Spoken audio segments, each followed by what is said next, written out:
Too much PR and not enough action. An Albuquerque city councilor is calling out the mayor's administration about its environmental policies, specifically the fight against climate change.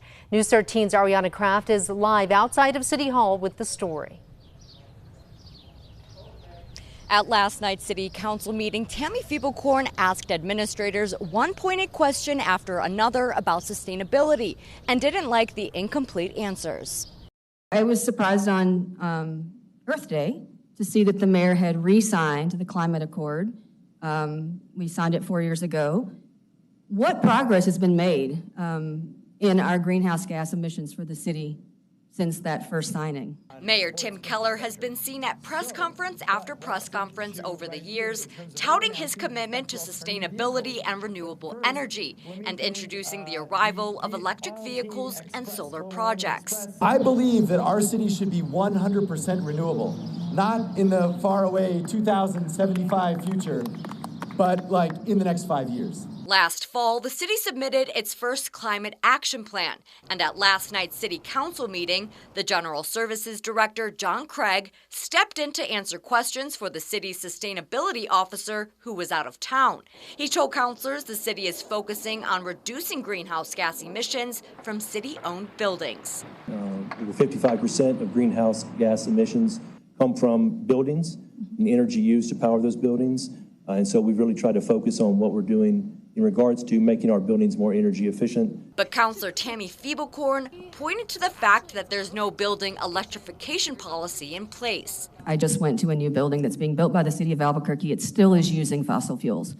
A building electrification plan would be a plan to make sure that all new buildings are electric only, and we would be starting to retrofit our existing buildings to be electric only. That's not in place. Councilor Feeblecorn was referring to the new building at Los Altos Park. From what I can tell, we have a policy that we're going to try to get to 100% renewable energy for the electricity that is being used in city-owned buildings right now. We have no policy to try to get rid of fossil fuel use in city buildings. We have no policy to electrify transportation. According to the city, 10 electric vehicles have been purchased and 5 electric buses were bought a year ago. The councilor seemed frustrated at the slow pace and that many of her questions went unanswered. I specifically asked for a percentage reduction in greenhouse gases from the city's climate actions since the original accord was signed. Did we not have that information tonight? I don't have that information with me, again, because the sustainability office was unavailable. Councilor Feeblecorn said the city cannot continue to re-sign climate accords and say it's doing things when it's not. And I'd like our city to do a better job. If we're going to be out there signing and re-signing accords and claiming that we're doing well, we actually have to do well.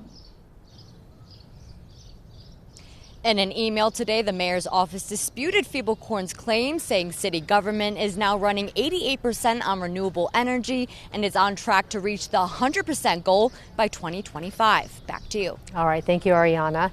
City-owned buildings and vehicles are just a drop in the bucket. Councilor Feeblecorn also asked why the Keller administration hasn't come up with building codes and policies for everyone in the city to reduce greenhouse gas emissions. The rep from the mayor's office told council they've been holding meetings about that.